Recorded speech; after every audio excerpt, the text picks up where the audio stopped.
In our headlines on this Monday, June 29th, here in South Korea, the Lee Jae-myung administration today announces public-private mega projects involving hefty investments in chips, AI data centers, and physical AI. Meanwhile, in Venezuela, officials see the critical 72-hour rescue window closing as the twin tremors that struck the capital area kills almost 1,500 people as of late Sunday. And Iran's attempts to maintain leverage over the Strait of Hormuz reignite fighting between Washington and Tehran. And while the U.S. claims the two have agreed to halt fire and hold talks, the Islamic Republic has threatened to end those talks. President Lee Jae-myung today announced 3 public-private mega projects while describing chips, physical AI, and AI data centers as the 3 pillars of South Korea's growth engine. To take a listen. 이를 하나로 묶어서 속도감 있게 한국형 인공지능 생태계를 구축하는 일에 정부와 민간의 역량을 총결집해야 합니다.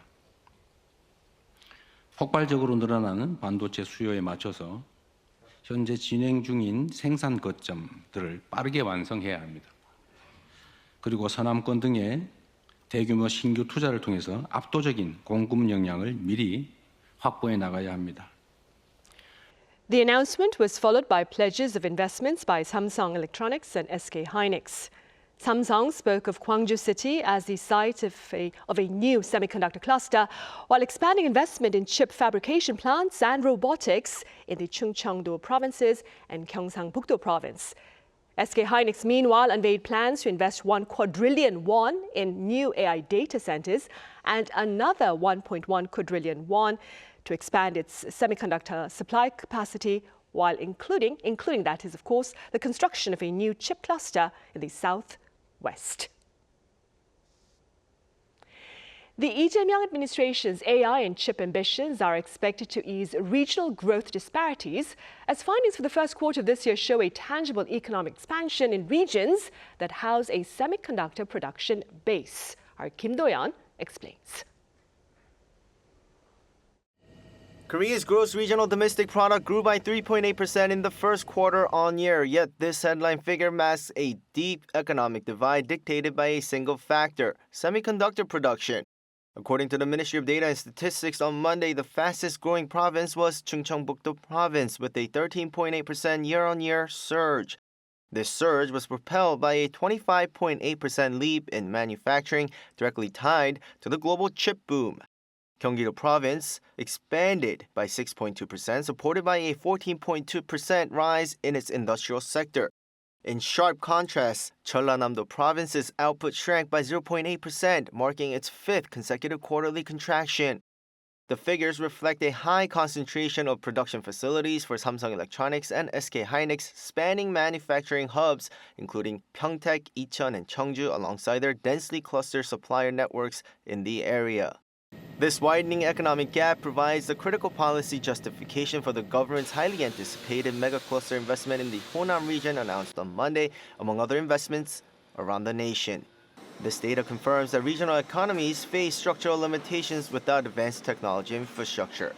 In addition, apart from the semiconductor industry, the general manufacturing industry remained weak along with the construction industry. Meanwhile, Seoul and Sejong showed resilience. Seoul's service sector, driven by finance, insurance, and retail, grew by 5.1%, and Sejong expanded by 3.2%, bolstered by public administration and services activity. Kim Do-yeon, Arirang News. The local bourse witnessed mixed trading on this Monday, with the KOSDAQ closing up over 8% from Friday, while the KOSPI ended down 0.2%. The KOSDAQ was bolstered by anticipation of the new market revitalization policies ahead of its 30th anniversary in July. Meanwhile, the benchmark KOSPI saw a drop of some 3% shortly after opening in response to last Friday's decline of U.S. tech stocks before regaining some ground at closing bell. On the international front, rescue and relief efforts continue in Venezuela as authorities seek to come to terms with the mounting number of deaths and the extensive scale of destruction. Our Cho Young-eun reports. Rescue operations continue in Venezuela's coastal state of La Guaira, one of the areas hardest hit by the earthquakes. Amid several shortages of rescue equipment and widespread devastation, occasional signs of life have offered hope to devastated communities. In one such rescue, a man and his teenage son were pulled alive from a collapsed building on Sunday, leaving some glimmer of hope even beyond the 48 to 72-hour rescue window that experts say is crucial for finding survivors. The death toll from the twin earthquakes has climbed to 1,450, while more than 3,100 people have been injured. Authorities say tens of thousands remain missing, with hundreds of buildings reduced to rubble. As civilian volunteers, international rescue teams, and dogs continue searching through collapsed buildings, humanitarian aid is also being stepped up to support survivors. The Venezuelan government expressed gratitude for the growing international assistance, including equipment, medicine, and surgical supplies brought by the international delegations, saying it has welcomed help from every country. We have received everyone with gratitude and with open arms. We have made no distinction of any kind. To anyone who offers to help us, we immediately say yes. At this moment, we are not taking into account any considerations of a political or geographical nature, nothing at all. Peru's defense ministry said it has delivered more than 14 tons of humanitarian aid, following assistance from the United States and the United Kingdom. Additional rescue teams have also arrived from Mexico, Brazil, El Salvador, France, and several other countries. According to the United Nations, more than 2,200 international rescue workers have reached Venezuela by Saturday, with more teams continuing to arrive. 조영은, Arirang News.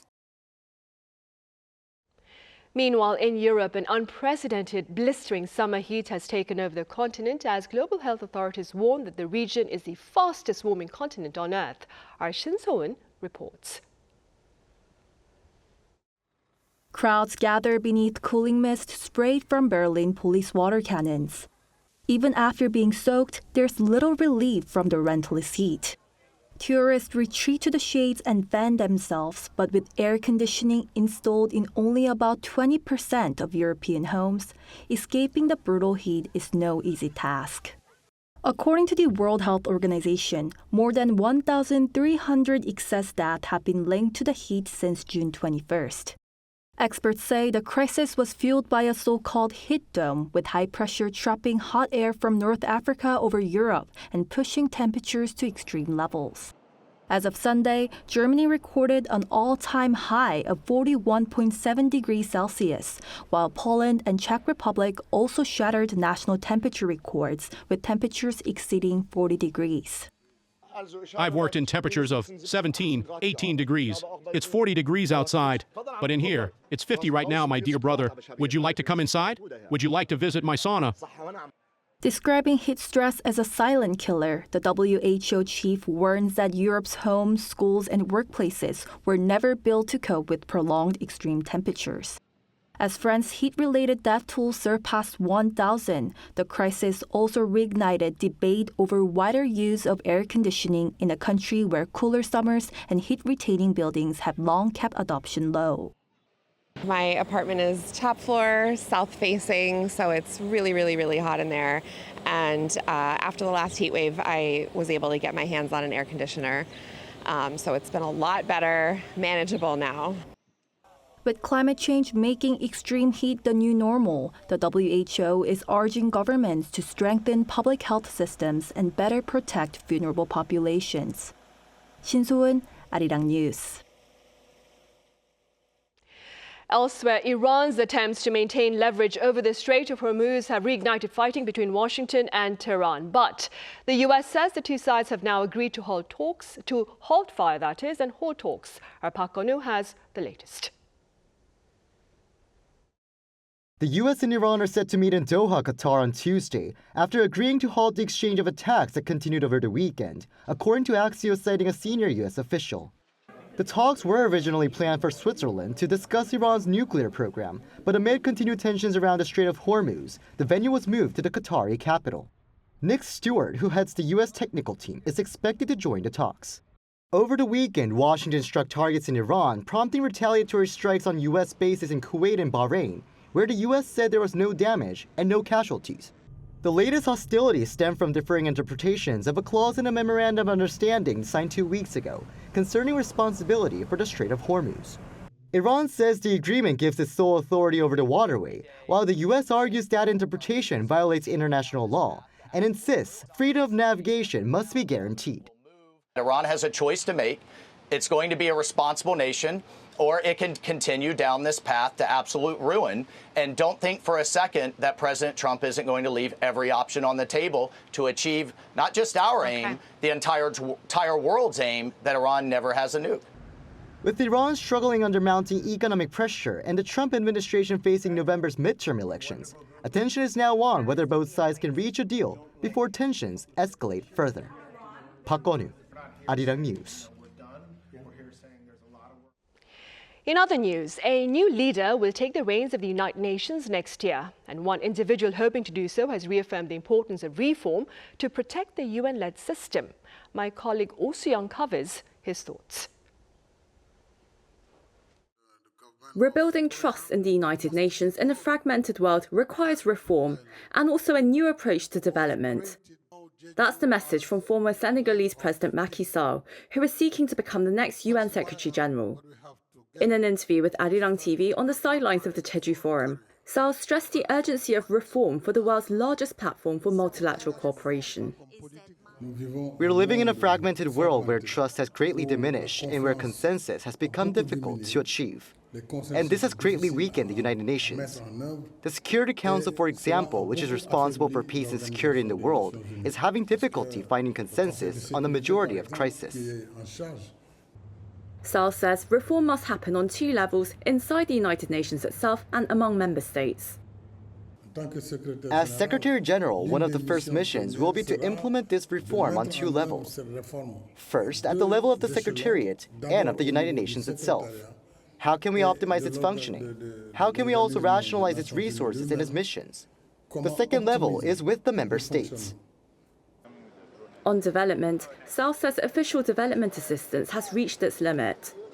Africa's population now stands at 1.5 billion and is expected to reach 2.5 billion by 2050. The challenges this creates for development, access to drinking water, access to electricity, financing for development, employment for young people and their education must be placed at the center of global concerns. He says the UN should bring together governments, international lenders and the private sector to create jobs and reduce migration pressures. Sall says Korea offers a concrete example of what development can achieve. Korea showed that underdevelopment is not inevitable. It went from receiving aid to becoming a donor country, a member of the OECD and the G20. The Korean example can inspire the world, particularly African countries. As president of Senegal, I worked extensively with Korea on economic cooperation, in the maritime sector, in the military and security fields, in agriculture, rice production, and in healthcare. The next UN Secretary General is expected to take office in January 2027 and faces the challenge of restoring confidence in multilateral cooperation at a time of deepening mistrust and global divisions. Oh Soo-young, Arirang News, Jeju.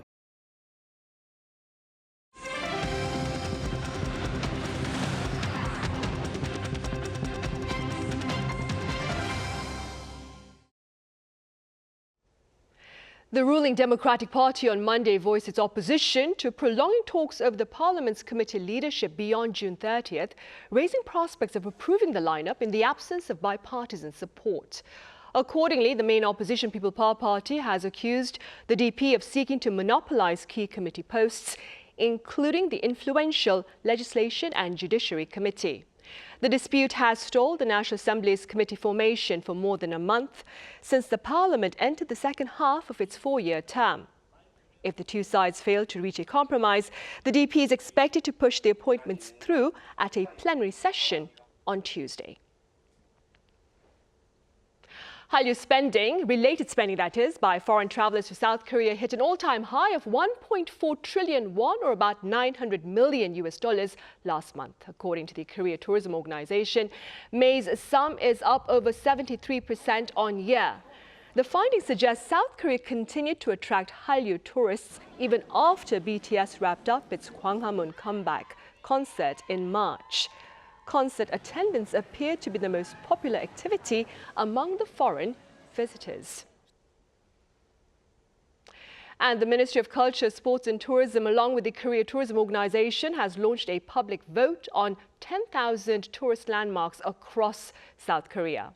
Dubbed the 100 by 100 project, the public can vote on 100 travel themes, each featuring 100 designated spots. The categories span 8 areas, including culinary experiences, nature, culture and arts, as well as architecture. The ministry says the initiative aims to boost regional tourism and serve as a useful guide for international visitors exploring hidden gems beyond the Seoul metropolitan area. Voting runs until July 10th on the official Visit Korea website. A recent musical performance here sought to share the sounds created when artificial intelligence partners with Korea's traditional tunes. Our Hong Seo-jung was there. A gentle female voice fills the theater, offering comfort to those worn down by the demands of everyday life. With lyrics like "At the end of another long weary day," the song captures the exhaustion of people living in today's fast-paced world. Yet, there is no singer on the stage. Instead, the voice is generated by an AI named Jium. This time, rather than singing, the AI lays down a beat for the National Orchestra of Korea, accompanying a performance of Gugak set to 자진놀이, a fast and lively rhythmic pattern found in traditional Korean music. The AI not only created the beat and generated the vocals, but also composed lyrics by analyzing emotional patterns in survey responses collected from audience members before the performance, giving a voice to their shared emotions. 보컬과 작곡까지 맡은 그대라는 기적의 작사한 과정을 설명해 주실래요? I wove together words of comfort that people offered themselves into lyrics through the poetic language of Gugak. The chief content officer of Posalabs, the company behind the AI, says some of the AI-generated works were arranged by members of the orchestra, while others were completely reimagined. He says AI can serve as a valuable creative partner, helping composers explore genres and musical styles they may be less familiar with. Every composer has their preferred genres. When working in a style they're less familiar with, AI can be a valuable creative partner. For instance, an EDM composer may not be accustomed to orchestral writing. If they want to explore that style, AI can generate melodies or orchestral ideas they might not have come up with on their own. At the same time, performing alongside AI also came with its own challenges. When people perform, the tempo is naturally a bit flexible. It speeds up or slows down slightly depending on the emotion, and there's a certain natural sense of breathing in the music. AI isn't quite able to capture that yet. So when performing together, having to keep such a precise, fixed beat did feel a bit demanding. The concert concluded with enthusiastic applause and a standing ovation from the audience. Like this performance that brings together tradition and innovation, the future of music may be shaped not by humans and AIs working alone or in competition, but by the harmony they create through coexistence. Hong Seo-jung, Arirang News. Also, this past weekend, South Korea celebrated its annual Railway Day. And in light of this occasion, our Park Chae-ryung was out to bring us this coverage about old train stations that have retired from their railroad jobs to take on new careers. To take a listen. Ningnae Station in Namyangju, Gyeonggi-do Province sits quietly against the backdrop of gentle mountains. Surrounded by peaceful nature, the former station is no longer just a forgotten stop. Today, it serves as a resting place for cyclists and a photo spot for visitors. This place is popular on social media, so I came to take a look. I love the quiet, relaxed atmosphere. It's fun to see what an old train station was like. Built shortly after the Korean War, Ningnae Station served the area for more than 5 decades before closing in 2008 when the Jungang Line was rerouted. The former station still keeps the charm of an old railway stop and is loved now as a retro-style getaway connected to bike paths and walking trails. Hwarangdae Railroad Park in Seoul takes the idea a step further. Built in 1939 during the Japanese colonial period, Hwarangdae Station once served trains and passengers traveling between Seoul and Chuncheon. But in December 2010, it ended its role as a railway station with the opening of the double-track electrified Gyeongchun Line. Now, the once abandoned station has been transformed into a hands-on cultural space where visitors can experience the atmosphere of the past.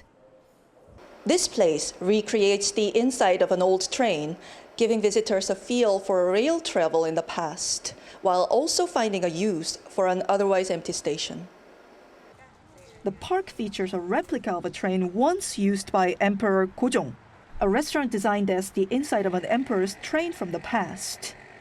It also offers a children's library inside an old Czech train, along with an exhibition center displaying replicas of trains from Italy and Switzerland.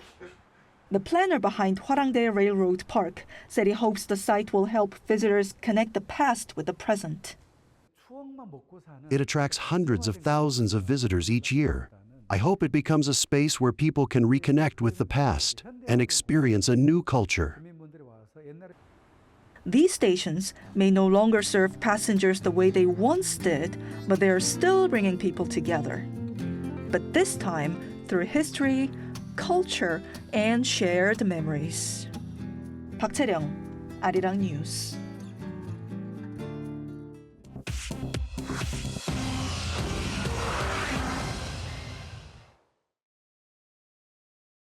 This is The World Now, bringing you everything you need to know from around the globe.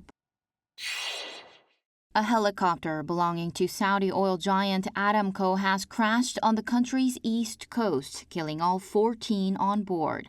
The Saudi state news agency reported the crash happened at 6 in the morning on Sunday in Ras Tanura, west of the Strait of Hormuz, though authorities said the cause remains unknown.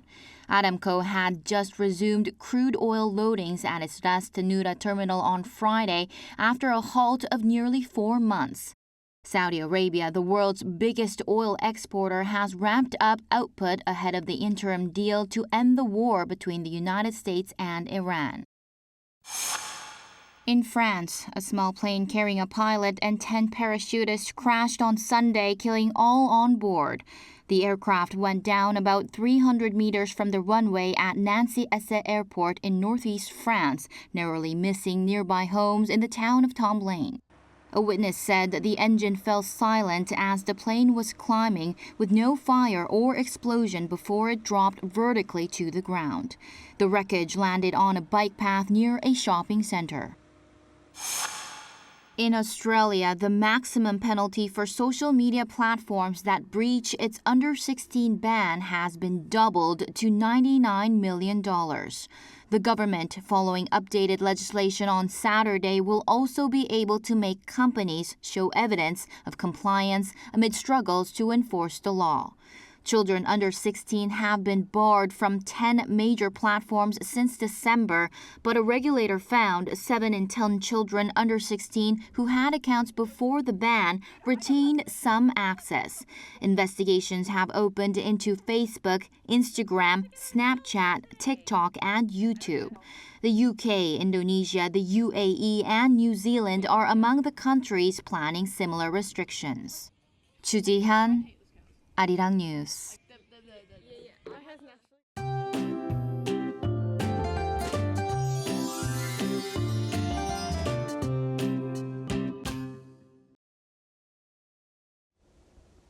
Summer heat has struck around the country today, while showers may begin to fall through this evening.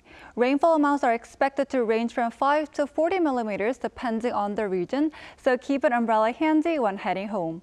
A heat alert was issued for Seoul on the 18th, but this marks the first time this summer that a heat advisory has been in effect across the entire city. Heat advisories are also in effect for parts of the capital area, as well as Gongju in Chungcheongnam-do Province, Cheongju in Chungcheongbuk-do Province, and Sejong City. So if you're heading outdoors, make sure to stay hydrated by drinking plenty of water and try to avoid prolonged outdoor activities during the hottest part of the day. As for temperature, Seoul will start the day at 22 degrees Celsius, Daejeon at 21 degrees, Busan at 19 degrees. Then by the afternoon, Seoul will get up to 33 degrees, Daegu 31, Jeju 27 degrees. Looking ahead, rain will begin on Jeju Island on Wednesday before gradually spreading to areas south of Chungcheongdo Province by the weekend. Now here's a look at the weather around the world.